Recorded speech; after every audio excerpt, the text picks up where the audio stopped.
Assalamualaikum dan salam sejahtera. Pada hari ini, kumpulan kami iaitu kumpulan 2 akan membentangkan tajuk kajian kami iaitu pendedahan pendidikan dalam talian kepada masyarakat.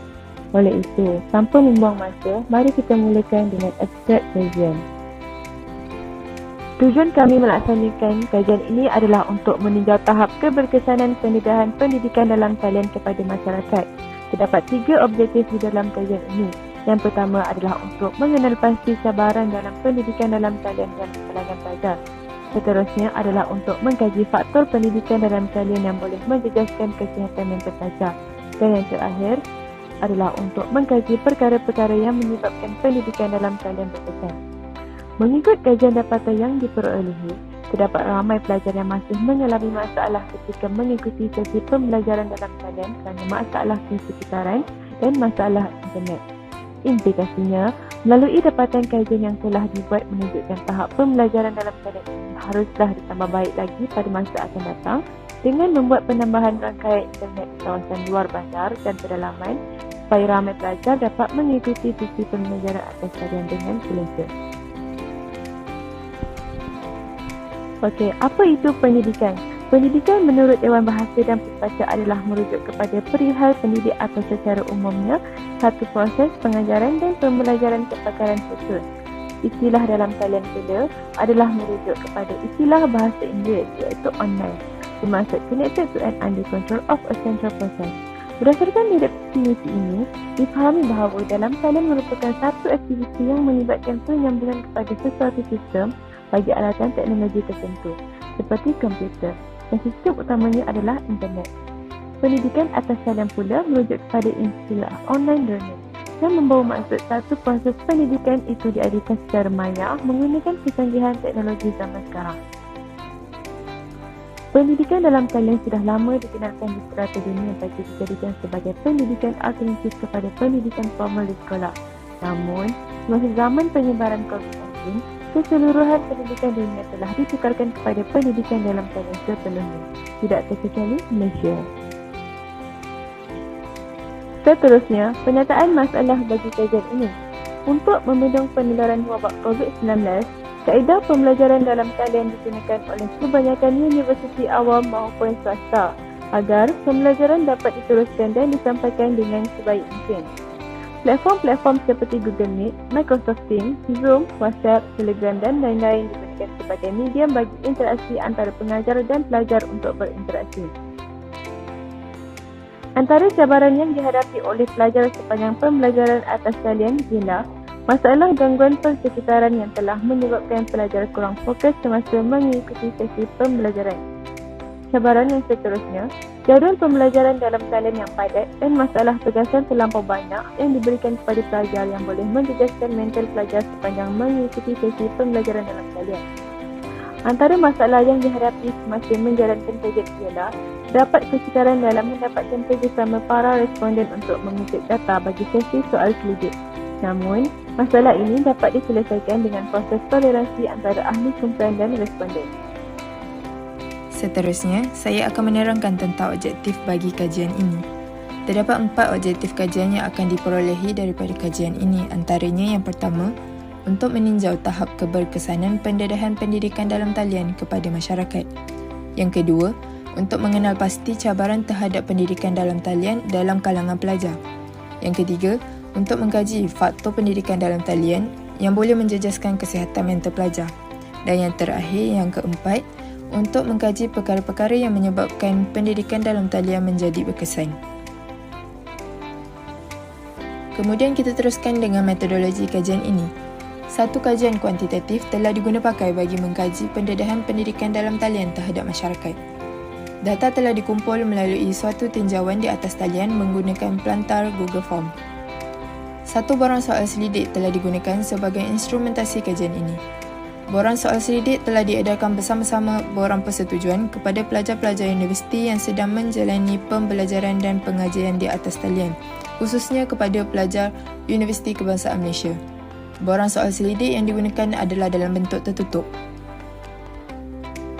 Borang soal selidik ini telah dibahagikan kepada 4 bahagian, iaitu bahagian A, B, C dan juga bahagian D. Pada bahagian A, terdapat soalan berbentuk demografi di mana maklumat responden dicatat seperti jantina, umur, bangsa dan kawasan tempat tinggal. Objektif bahagian B adalah untuk mengenal pasti cabaran dalam pendidikan atas talian. Seterusnya, objektif bagi bahagian C adalah untuk mengkaji faktor pendidikan atas talian yang menjejaskan kesihatan mental pelajar. Akhir sekali, bahagian D akan menumpukan objektif dalam mengkaji perkara-perkara yang menyebabkan pendidikan atas talian berkesan. Hasil daripada dapatan kajian ini dapat dinilai daripada pendapatan data terkumpul di mana setiap soalan mempunyai julat di antara 1, iaitu sangat tidak setuju, dan 5, iaitu sangat setuju. Hasil data akan diproses dalam Excel di mana graf yang diperolehi akan menentukan sama ada objektif kajian tercapai atau tidak. Berdasarkan dapatan demografi ini, responden berjantina perempuan mempunyai peratus yang lebih tinggi berbanding responden berjantina lelaki, iaitu 95.2%. Seterusnya, responden berumur 18 hingga 24 tahun mempunyai peratus yang lebih tinggi berbanding responden berumur 18 hingga 24 tahun, 25 hingga 35 tahun dan 35 tahun dan ke atas.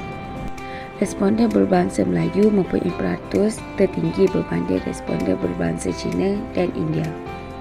Bagi kawasan tempat tinggal, responden luar bandar mempunyai peratus lebih tinggi berbanding bandar, iaitu 51.6%. Akhir sekali, graf dapatan kajian. Dalam graf dapatan kajian ini terdapat 3 objektif. Yang pertama ialah cabaran dalam pendidikan atas talian.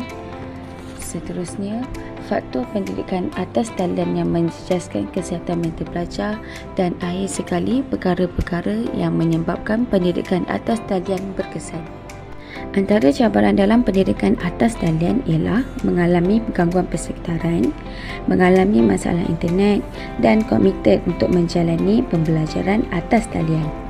Terdapat 3 faktor pendidikan atas talian yang menjejaskan kesihatan mental pelajar. Yang pertama, mengalami masalah untuk mengikuti jadual pembelajaran atas talian. Yang kedua, kesukaran untuk menguruskan perihal akademik ketika pembelajaran atas talian. Dan akhir sekali, mendapat sokongan daripada keluarga untuk mewujudkan suasana pembelajaran atas talian yang kondusif. Akhir sekali, perkara-perkara yang menyebabkan pendidikan atas talian berkesan. Antaranya ialah pensyarah sentiasa cakna terhadap prestasi. Yang kedua, pensyarah mengamalkan interaksi dua hala. Seterusnya, pensyarah memperbagaikan nota. Dan akhir sekali, portal e-learning dapat meningkatkan kefahaman responden.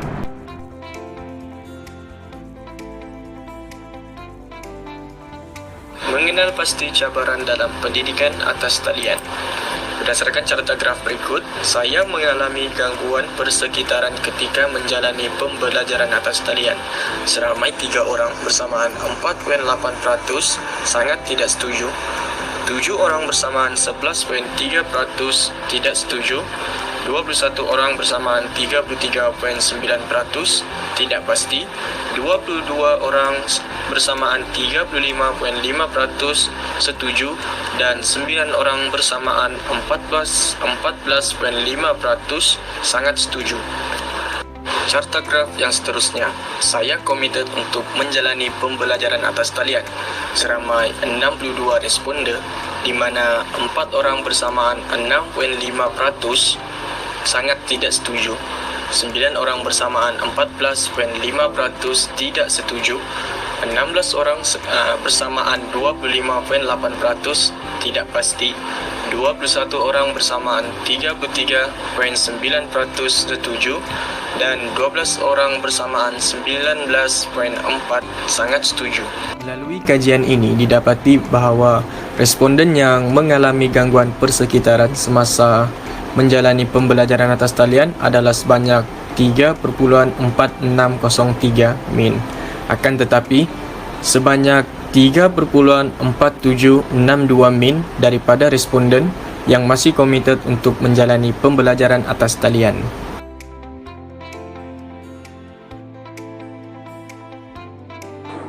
Kaji faktor pendidikan atas talian yang menjejaskan kesihatan mental pelajar. Berdasarkan graf berikut, saya mengalami kesukaran untuk menguruskan perihal akademik ketika pembelajaran atas talian. Seramai 7 orang bersamaan 11.3% sangat tidak setuju, 15 orang bersamaan 24.2% tidak setuju, 16 orang bersamaan 25.8% bagi tidak pasti dan setuju, dan 8 orang bersamaan 12.9% sangat setuju. Seterusnya, saya mendapat sokongan daripada keluarga untuk mewujudkan suasana pembelajaran atas talian yang kondusif.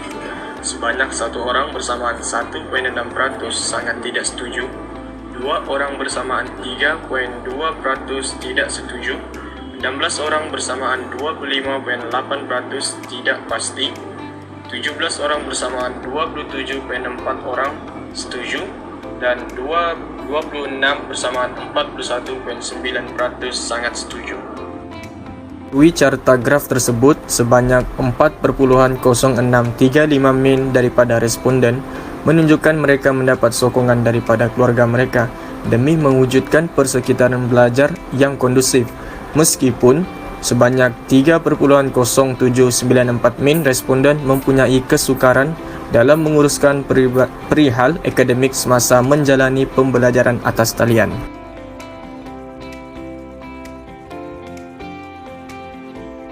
Yang terakhir, mengkaji perkara-perkara yang menyebabkan pendidikan atas talian berkesan. Berdasarkan carta graf tersebut, pensyarah saya sentiasa mengamalkan interaksi 2 hala ketika sesi pembelajaran atas talian. Seramai 4 orang bersamaan 6.5% tidak setuju, 15 orang bersamaan 24.2% tidak pasti, 24 orang bersamaan 38.7% setuju, dan 19 orang bersamaan 30.6% sangat setuju. Graf seterusnya, portal e-learning dapat membantu meningkatkan kefahaman saya terhadap sesi pembelajaran atas talian. Sebanyak 1 orang bersamaan 1.6% sangat tidak setuju, 3 orang bersamaan 4.8% tidak setuju, 12 orang bersamaan 19.4% tidak pasti, 26 orang bersamaan 41.9% setuju, dan 20 orang bersamaan 32.3% sangat setuju.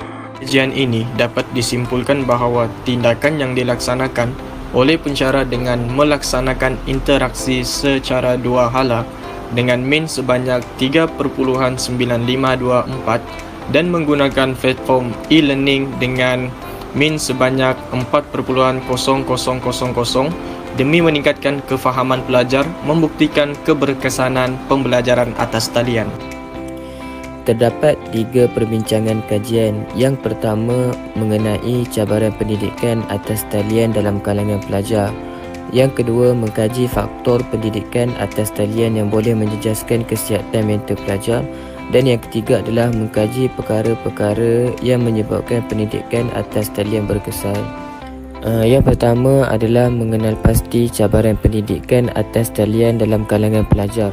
Seramai 51% responden menyatakan bahawa mereka mengalami gangguan persekitaran ketika pembelajaran atas talian. Hal ini kerana ramai responden yang tinggal di kawasan luar bandar di mana kawasan itu tidak kondusif bagi mereka. Seramai 48.8% responden menyatakan mereka tidak dapat komited dalam menjalani pembelajaran atas talian kerana kawasan yang tidak kondusif dan masalah capaian rangkaian internet. Yang kedua adalah mengkaji faktor pendidikan atas talian yang boleh menjejaskan kesihatan mental pelajar. Seramai 39.7% responden menyatakan bahawa mereka mengalami kesukaran dalam menguruskan pembelajaran atas talian. Hal ini kerana mereka tidak dapat fokus dalam pembelajaran kerana perlu melakukan kerja-kerja lain seperti membantu ahli keluarga. Seramai 69.3 responden menyatakan mereka mendapat sokongan daripada keluarga mereka demi mewujudkan persekitaran belajar yang kondusif. Ini menunjukkan bahawa ahli keluarga mengambil berat tentang pembelajaran responden. Dan yang ketiga adalah mengkaji perkara-perkara yang menyebabkan pendidikan atas talian berkesan. Seramai 69.3 responden menyatakan bahawa bersetuju tindakan yang dilaksanakan pensyarah dengan melaksanakan interaksi secara dua hala. Hal ini kerana terdapat pensyarah yang sentiasa bertanya perihal pelajar-pelajarnya.